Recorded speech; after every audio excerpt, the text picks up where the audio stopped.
Okay, well, as you said, social media is part of my job, maybe the greater part of it. But it's so, sometimes I feel very, I think it's awkward. I feel weird because I'm teaching something. It's not in the middle of the transition. So you're telling your students maybe the way it should be or it's gonna be, but it's really happening at the same time they're experiencing that. So that's nothing that's so consolidated yet, though we're working on it. And then the same thing at work, like you do your researches with the social media, you put filters on it, and you teach people at work how to deal with it because they're pretty used to do their jobs, like journalists. I work for like a digital agency, and most of them they're journalists. They deal with the media, and then they're trying to discover how to do the same work with also using social media. So it's tough telling that something's changed. But that's part of my job. And then the other part of it is using it to make it easier or gaining some advantages for your clients using social media. So that's maybe the most difficult part of it. Right.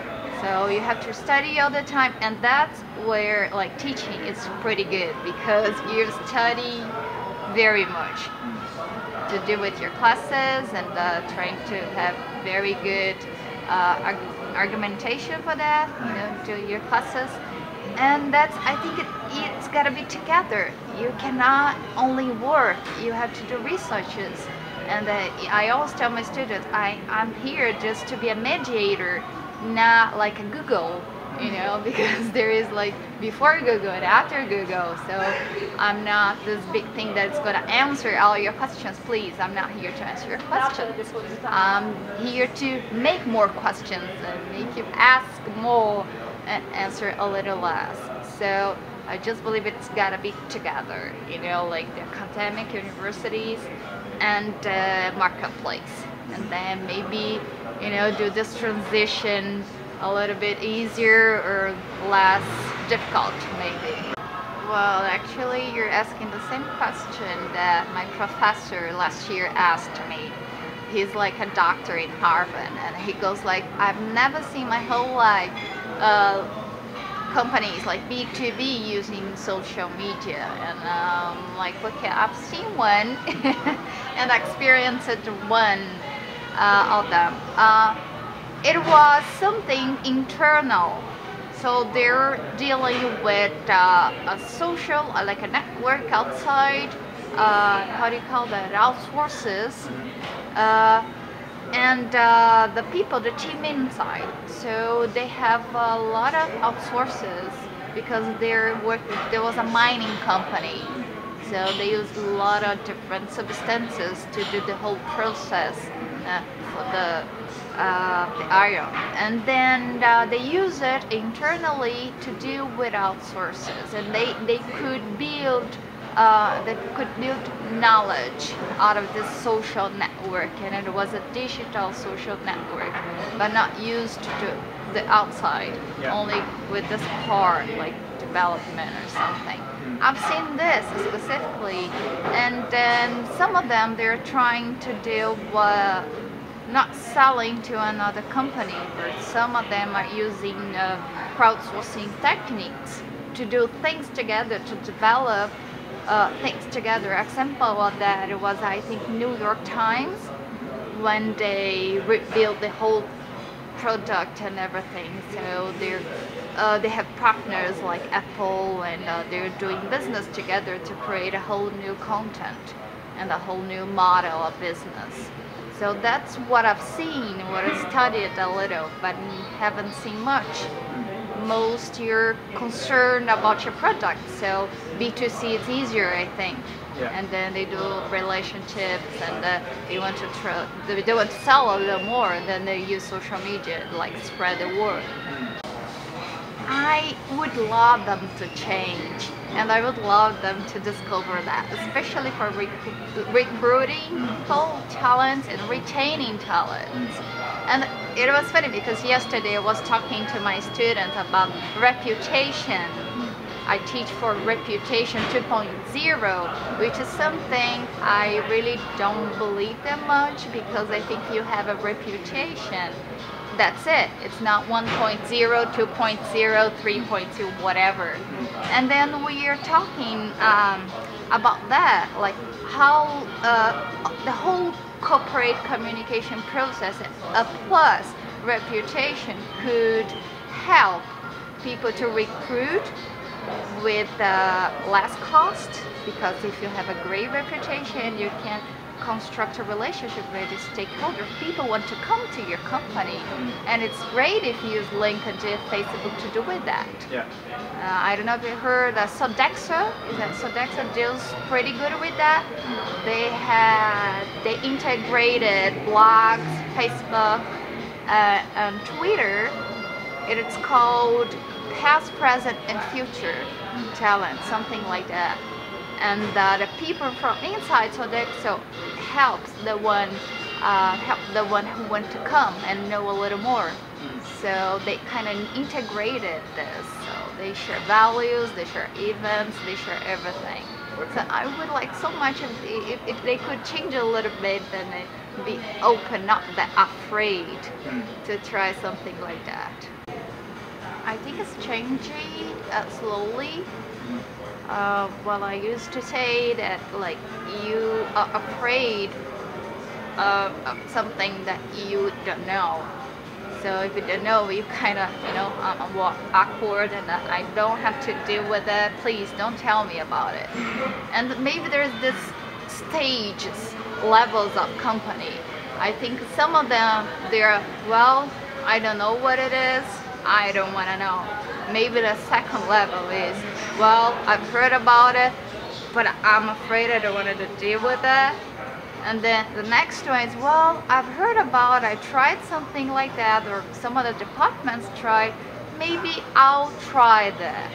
And the next one is going to, okay, let's try, I want to learn something about it. And I think most of them, they are, well, I'm afraid. And the B2C companies are like, okay, let's try and see what's going on here, because I need for my products first, but not for my whole company maybe.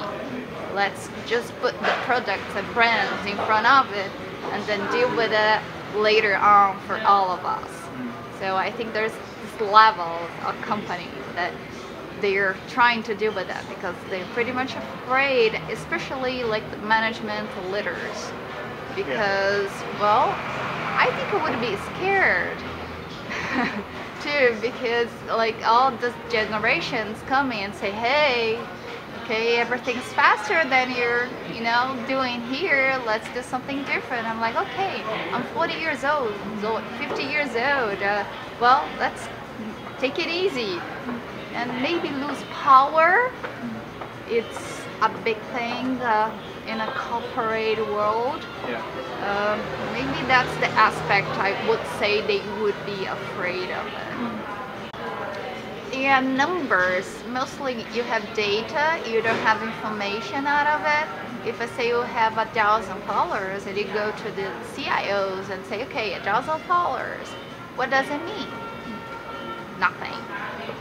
Well, and most of them, if they don't know, firstly, they don't know why they're using it. So that's how you have any measurement out of it. First, you have goals. If they don't have goals, how are you going to measure the end of it? That's the first thing to do. So, okay, I'm going to use social media for innovation. All right, what are your goals for innovation? That's it. And then you're gonna have like a return out of it. But what's happening that you don't know why you're using it.